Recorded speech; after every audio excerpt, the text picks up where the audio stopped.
I still remember the look on his face. That smug, rehearsed smile, the kind people wear when they think they've won. He stood at the head of the conference table, buttoning his suit jacket like he was giving a speech at his own birthday party. "Carol," he said, not even looking me in the eye, "it's time for new leadership. We appreciate everything you've done, but the board thinks we need someone more dynamic. More current. Someone younger." He didn't say it out loud, but I could see it written all over his face. I sat there, hands folded, saying nothing. Everyone else in the room avoided my eyes like I was contagious. He added with a chuckle, "You'll still be remembered here. You're like part of the furniture." They laughed. I didn't. I checked the time on my watch. It was 9:42 a.m. And he didn't know what happened 6 minutes earlier. I didn't start in some glamorous executive suite with a corner office and a leather chair. I started in a cubicle next to the copy machine. I was 26, newly divorced, with a toddler in daycare and rent I could barely cover. The job posting had said administrative assistant, but the real job was doing anything nobody else wanted to touch. Fixing broken printers. Scheduling meetings no one showed up to. Taking minutes that were ignored. But I did it. All of it. And I did it well. I got in earlier than anyone and left last.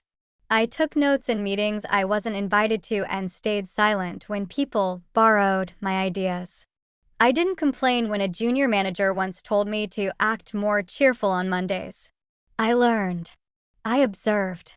I kept a record of everything, not out of spite, but out of instinct. By the time my son was in middle school, I was promoted to operations coordinator, then manager. Then, after spearheading a logistics overhaul that saved the company $1.2 million in a single fiscal year, I was named Director of Core Infrastructure. The title sounded sterile, but in reality, I was the one keeping the ship afloat. Our CEO at the time, Alan Old School, stern but fair, once said in a quarterly meeting, "If Carol ever quits, we're screwed." Just so everyone's clear. People laughed. But I knew he meant it. I never aimed for the spotlight. I didn't go around taking credit. I liked fixing things. I liked being invisible. But over the years, I built something more powerful than visibility: leverage. I was the only one who understood our entire backend systems architecture. I'd written internal protocols, designed redundancy strategies, negotiated vendor contracts that spanned 6 years and 3 economies. But when Alan retired last spring, things changed. They brought in a new CEO from outside, Josh, 34 years old. Harvard MBA. Big smile. Expensive shoes. Zero clue. He shook my hand on his first day and said, "So you're the one everyone's been warning me about." I smiled politely. "Only if you plan to make a mess." Josh laughed like it was a joke. I wasn't joking. He immediately started talking about modernizing the company, flattening hierarchies. He renamed departments, restructured workflows, and brought in his own consultants, fresh out of college kids who wore sneakers to meetings and thought Slack was revolutionary. They ignored everything I said. When I flagged risks, I was resistant to change. When I asked questions, I was undermining innovation. At first, I thought he'd learn, that he'd see the cracks forming under his grand ideas. But then he started sidelining me, removed me from strategy calls, gave critical responsibilities to his strategy pod.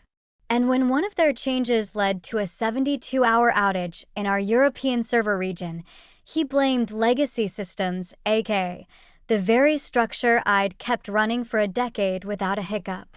Still, I kept doing the work. I updated documentation. I covered for others' failures. I wrote the recovery plan for the crash that his own team had caused. And I stayed quiet. But when he began floating the idea that I should step into more of an advisory role, I knew what was coming. They wanted me out. Not because I was bad at my job, but because I reminded them what real leadership looked like. They weren't ready to be held accountable. And I was too old, too experienced, too solid to manipulate. So I waited. He scheduled the meeting for Monday, 9:30 a.m. No agenda, no context. Just an alignment touchpoint. I arrived 5 minutes early, as always. He showed up 10 minutes late. He walked in with a cup of coffee in one hand, nudging the door open with his shoulder, eyes glued to his phone. Two guys from HR followed behind him, the kind of guys who never said more than a polite morning in the elevator. This wasn't a meeting. It was an execution. "Carol," Josh began as he took a seat across from me, "we really appreciate everything you've done. But the company is evolving.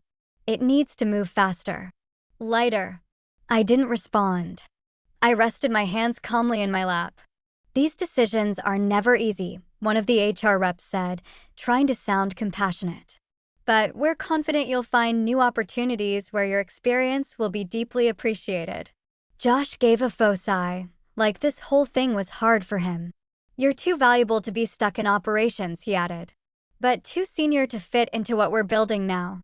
I heard the small click of a recorder being turned on. Standard protocol. "We're offering 3 months severance, plus a personal letter of recommendation from Josh," HR continued. His tone had the finality of a transaction already completed. Josh smiled. "No hard feelings?" I stared at him. Long enough that it got uncomfortable. He looked away. "You'll be remembered here," he added with a grin. "You're like part of the furniture." Silence. Then, a chuckle. They were laughing. The HR guy gave a tight smirk, not malicious, just dismissive. Like another outdated piece being moved out of the way. I stood up. Didn't thank them. Didn't ask questions. I walked to the door, then paused and looked back for a brief second. "You called this an alignment touchpoint," I said. "Thanks for the alignment." And I left. Behind me were 3 men who thought they had just cleared the runway. They didn't realize who they'd just fired. The hallway outside was quiet. I checked the time. 9:42 a.m. Exactly 6 minutes earlier, my attorney had clicked send on a document we'd been preparing for weeks. But none of them knew that yet. I didn't cry. Not in the elevator. Not in the car. Not when I got home and placed the cardboard box of my desk things on the kitchen counter. But I sat there, for what felt like an hour, staring at that stupid mug with the company logo on it, the one they gave me for 10 years of excellence. What a joke. My phone buzzed with texts. Some were from coworkers. "I can't believe what they did. This is so wrong. You deserved better." None of them offered to do anything. And I didn't expect them to. Fear makes people silent. I reheated some soup I didn't want and tried to eat. It tasted like nothing. In the background, my son's old high school photo stared at me from the fridge. He was in med school now, out of state. I didn't tell him I got fired. Not yet. I didn't want him to hear defeat in my voice. Not from me. I thought about everything I'd done for that company. The holidays I missed. The weekends I worked through. The birthday dinner I skipped when the servers crashed in Singapore. The nights I'd answer emails from bed, hoping no one noticed the timestamp. And for what? So that some overconfident child in designer shoes could call me part of the furniture? I wasn't angry yet. I was hollow. For a moment, I even thought, maybe they're right. Maybe I don't belong in this new world of TikTok meetings and 20-somethings making decisions from beanbag chairs. Maybe I am obsolete. I almost believed it. But then I remembered something, the last thing I said in that meeting. "Thanks for the alignment." It wasn't just a line. It was a reminder to me. They may have taken my title, but they didn't take what mattered. I still had leverage. I still had documentation. I still had every email, every diagram, every process I'd built. And more than that, I had a plan already in motion. The pain was still fresh. But somewhere beneath it, something older and sharper was stirring. Not rage. Not revenge. Something colder. Cleaner. Intentional. They thought I was done. They had no idea. 2 days after I was fired, I received a message on LinkedIn from one of the junior engineers. It was brief. "Hey Carol, weird question. Do you happen to have the old documentation for the 2017 redundancy patch? We can't find it anywhere." I didn't reply. Not yet. That same afternoon, another message. This time from someone in procurement. Do you remember who managed the legacy vendor agreements? We're trying to renegotiate, and there's some kind of lock-in clause that's causing issues. Of course there is. By Thursday, I had 5 unread voicemails, none from Josh. All polite. All desperate in that professional corporate tone. The best one came Friday morning. Hi Carol, just a quick note. We're hoping to schedule a quick call to talk through a few items, particularly some back-end dependencies that weren't fully transitioned before your departure. No pressure. Just hoping we can maybe catch up. They thought I'd answer. That I'd be flattered. That I'd jump at the chance to be useful again. I wasn't going to answer. They fired me with a smile. Let them feel what it's like when the lights don't turn on. What they didn't know is that I had prepared for this possibility months ago. I'd seen the shift in tone. The eye rolling during meetings. The exclusion. I knew the writing was on the wall, so I wrote my own ending. I'd backed up everything. Not illegally, everything was within my rights, accessible via internal archives. But I knew what mattered. I knew what wasn't documented anywhere else. Because I had built it.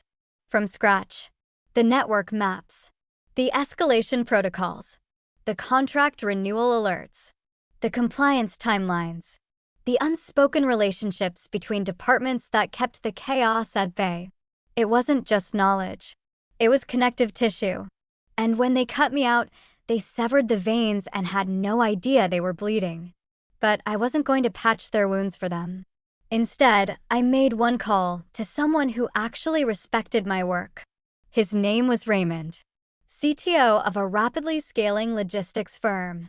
We'd met 3 years ago at a compliance summit. I'd helped his company with a systems audit pro bono when their director got sick the day before a government review. He never forgot that. I sent him a message. If you're still looking to expand your East Coast infrastructure, I may be available for a consult. He replied in 3 minutes. When can you start? The next day we met for coffee. The day after that, I signed a contract. 6 figures. 2 months. No office politics. And best of all, Raymond's firm had just entered a joint partnership with my old company's biggest competitor. I didn't need revenge. I needed clarity. Raymond's company was lean, ambitious, and hungry to scale. They had the funding, the drive, and, thanks to the merger, access to markets my former employer used to dominate. What they didn't have was structure, process, architecture. That's where I came in. I started by mapping out their internal logistics. Then I cross-referenced it with the systems I had built at my old company. Not to copy, but to understand their weak points. Their blind spots. Their assumptions. By the end of the 2nd week, I knew exactly how they functioned. And how much they relied on things they didn't understand. One example, their cloud migration strategy. My replacement, some digital transformation lead who'd posted a selfie his first day with the caption, "Ready to disrupt," had rushed the project without securing redundancy on the European nodes, which meant they were vulnerable to outages under peak demand, especially if load balancing failed. I mentioned this to Raymond during a Friday sync. His eyebrows lifted. That's useful to know. I also flagged a vendor contract that, while small, controlled a critical authentication gateway. It was due for renewal, and my old company had failed to renegotiate the SLA. Raymond made a note. By week 4, we'd launched a pilot infrastructure shift that took just 20% of their traffic away from my old company's backbone services. The results were smoother, cheaper, and faster. It didn't go unnoticed. One of my former colleagues, a senior analyst, reached out to me on WhatsApp. "Did you build something for Eastbridge? We're seeing traffic drop, but can't track where it's going." I didn't reply. Meanwhile, Josh's team continued to spiral. Their consultants had burned through their budget without delivering anything usable. Their internal systems were running outdated scripts with no one to debug them. One of the younger engineers posted anonymously on a forum I followed. "Is it normal for a company to lose half its monitoring visibility after firing someone no one listens to anyway?" I saved the post, just in case. Then came the best part. Raymond invited me to sit in on a pitch call. His team was presenting a new logistics platform to a high-profile retail chain, one that had, until recently, been loyal to my old company. I didn't speak during the call. I just listened, took notes, watched the reaction when our proposal undercut theirs by 18% and delivered 26% faster response time during simulations. After the call, Raymond turned to me and asked, "You good with me looping you in for post-sale?" I smiled. Absolutely. That night, I received an email from my old company. From a generic HR inbox. "Hi Carol, we're conducting an internal survey to better understand leadership transitions. If you'd be willing to provide feedback on your offboarding experience, please click the link below." I didn't click it. I simply forwarded it to my lawyer with a short message. "We might be needing this later." It started with a headline. "Eastbridge secures $32 million fulfillment deal, disrupts longtime market leader." I saw it the same morning Josh posted a company-wide video update titled, "Challenges Bring Opportunities." I didn't watch it. I didn't need to. I already knew what was happening. Within days, 2 of their major clients transitioned away. Not because we poached them. Not directly. But because Raymond's team, my team, had built something cleaner. Stronger. Transparent. My old company's infrastructure couldn't keep up. Not without me. And the systems I'd built weren't just software. They were the invisible muscle memory of the entire operation. No one had ever cared to learn them. They'd assumed I'd always be there. And now I wasn't. Reports started leaking. Internal delays. Missed SLAs. Customer complaints. I heard from someone in compliance, anonymously, of course, that the system I'd flagged for audit 9 months ago was never updated. Now it had triggered an inquiry from regulators.